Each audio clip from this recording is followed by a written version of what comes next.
ሰላም ጋይስ እንዴት ናችሁ? ነገ የደስታ ቀን ነውና ሁላችሁም የኔ ደስታ ተካፋይ መሆን ከፈለጋችሁ ቀን 9 ሰዓት ላይ ላይቭ ገባለሁ። አብረን ደስታችንን እናጣጥማለን። ወዳችኋለሁ፣ እንዳትቀሩ። አይ ላቭ ዩ ጋይስ።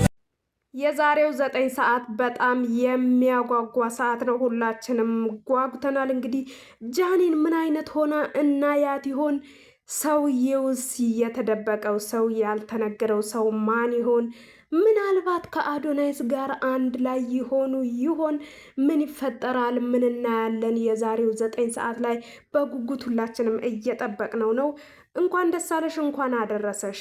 በጣም ምን ደስ እንደሚለኝ ታውቃላችሁ? በዚች ምድር ላይ ህልሜን የሚኖሩልኝ ሰዎች በጣም ብዙ ናቸው። በጣም ደስ ብሎኛል። እጅግ በጣም ደስ የሚል ቀን ነው። እናም ይህንን ሁሉ በረከት እያሰብኩኝ በእውነት ምስጋናዬን አቀርባለሁ። የቀለበት ፕሮግራም ሳይሆን የፊልም ምረቃ መሆኑን ብዙዎች እየተናገሩ ይገኛሉ።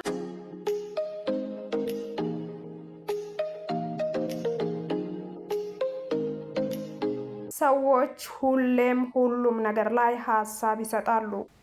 የብዙ ሰዎችን ህይወት ሳይ በጣም ስኬታማ የሆኑ በየቀኑ የሚያብቡ በየቀኑ የሚፈኩ ጠንካራ ስኬታማ በምንም ተአምር ምንም ተፈጥሮ ምንም ተወርቶ ምንም ተደርጎ ከስኬታቸው ወደ ኋላ የማይሉ በየቀኑ ስራቸውንና ህይወታቸውን የሚቀጥሉ ሰዎችን ሳይ ህልሜን የሚኖሩልኝ ብዙ ሰዎች አሉ። ተመስገን እላለሁኝ።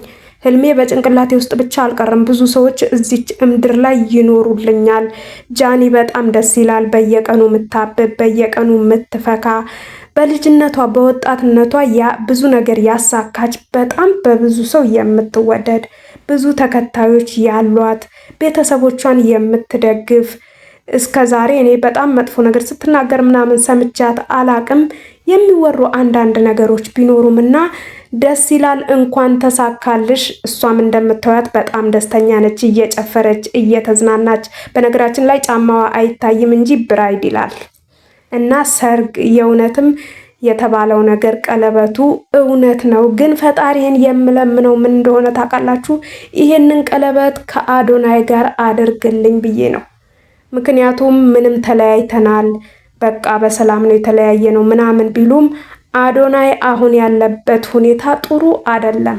አዶናይ ያለበት ሁኔታ ጥሩ አይደለም እና አሁን ጃኒ ከሌላ ሰው ጋር ሆና ቢያያት በፍጹም ምንም ጠንካራ ነኝ ቢለኝ ምንም እኔ በቃ በሰዎች ሁኔታ አልበገርም ቢልም አዶናይ ይጎዳል ብዬ አስባለሁ እና ይሄ 9 ሰዓት ደርሶ ከአዶናይ ጋር እንደምናያት ተስፋ አደርጋለሁ። ካልሆነ ግን ለጃኒ ደስ ቢለኝም ስለ አዶናይ አዝናለሁና እስኪ እናንተም ሀሳባችሁን አስቀምጡ።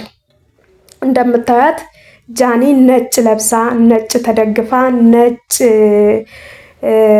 ማግ ነገር ይዛ በጣም ታምራለች። በጣም ደስ ብሏታል። በጣም ደስ ትላለች። በጣም ዘና እያለች ነው። 9 ሰዓት ደርሶ ደግሞ እምናያት ይሆናል። እንደው ምን የምትመስል ይመስላችኋል? የሚታየው ድባብ ምን ይሆናል ብላችሁ ታስባላችሁ? ዲኮሩ የላይቭ ላይ ስንት ሰው ሊገኝ ይችላል? በጣም ደግሞ ሌላ ያጓጓኝ ነገር አስባችሁታል? ይሄንን ስለዚህ ነገር ከተናገረች ጊዜ ጀምሮ በጣም ብዙ ሰው እሁድን በጉጉት እየጠበቀው ነበር። እሁድ ደርሷል። 9 ሰዓትን ደግሞ በጣም ብዙ ሰው እርግጠኛ ነኝ በጉጉት እየጠበቀው ነው። ይሄ 9 ሰዓት ደግሞ ደርሶ ላይቭ ላይ ይሄ የተባለውን ፕሮግራም አይተነው በላይቭስ ላይ እንደው ምን ያክል ህዝብ ሊኖር ይችላል ብላችሁ ታስባላችሁ? ሀሳባችሁን ኮሜንት ላይ አስቀምጡልኝ። ይህን ቪዲዮ እንኳን ራሱ የሰራው በጣም እየተቻኮልኩ ነው እና እኔም ላይቭ ገብቼ ቁጭ ልል ነው። ጃኒን ስታዩት እንደው ህይወቷን ስታዩት የእሷን ፐርሰናሊቲ ስታዩት ለዚህ ስኬት ያበቃት ነገር ምንድን ነው ብላችሁ ታስባላችሁ? እኔ ልንገራችሁ፣ ማለቴ ስገምት እንደኔ አስተሳሰብ አንደኛ ቅን ልብ ያላት ይመስለኛል። ማለት ብዙም ይሄ ደግነኝ ባትልም ፈጣሪ ልብን ያያል።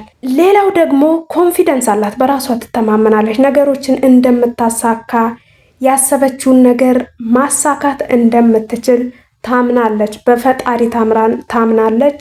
ፈጣሪ ላይ ትመካለች ይመስለኛል እኔ እንደዛና ካየናት ጊዜ ጀምሮ ወደቀች ሲባል እየተነሳች ተጎዳች ሲባል በጣም እየበረታች አዘነች ሲባል ጭራሽ እየሳቀች ደበዘሰች ሲባል እየፈካች በየቀኑ በቃ የኮከቦች ኮከብ ሆና የምናያት ልጅ ወጣት ጃኒ ናትና ከአዶናይ ጋር ደግሞ ሲሆኑ በጣም ያምሩ ነበረ። በጣም በነገራችን ላይ እኔ አዶናይን ከልቤ ነው የማደንቀው። ማለት እንዲህ ብዙ ሰው ሶሻል ሚዲያ ላይ አይቼ አውቃለሁ፣ ብዙ ስኬታማ ሰዎች አይቼ አውቃለሁ። እንደ አዶናይ ግን የልቡ ንጽህናና የዋህነቱ የሚታየኝ ሰው የለም። እርግጠኛ ነኝ ብዙ ሰው አይናገርም እንጂ የአዶናይን ግልጽነት፣ የአዶናይን የዋህነት፣ የአዶናይን በቃ የሆነ እንዲህ አልጎዳም ምናምን ይላል እንጂ ምናልባት ሊጎዳ የሚችል ሰው መሆኑን ሁላችንም በልባችን የምናውቀው ይመስለኛልና እና ከሱ ጋር ቢሆኑ በጣም ደስ ይለኝ ነበረ።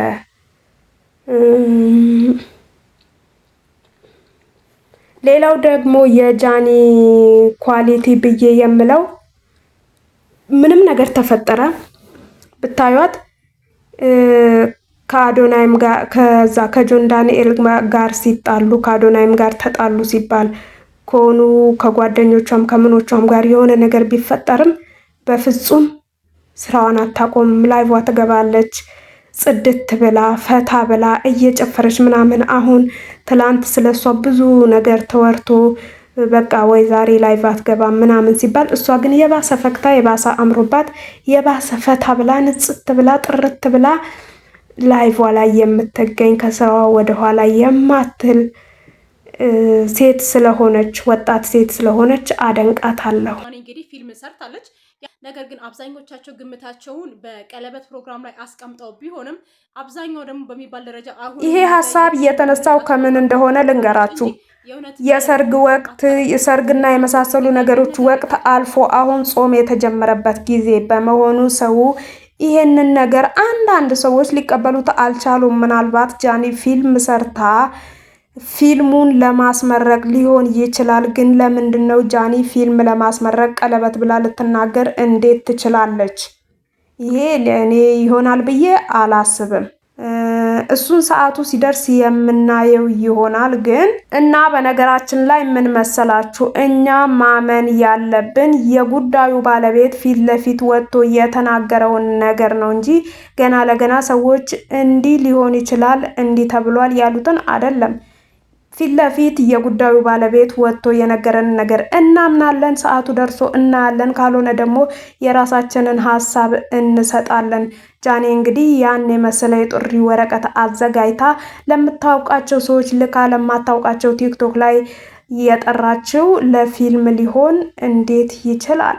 እሱን እንግዲህ ሁላችንም አብረን ሰዓቱ ሲደርስ የምናየው ይሆናል። መልካም ጊዜ ይሁንላችሁ። ቪዲዮውን ከወደዳችሁ ሰብስክራይብ በማድረግ የቻናሌ ቤተሰብ ሁኑ። ዘና ፈታ በሉ።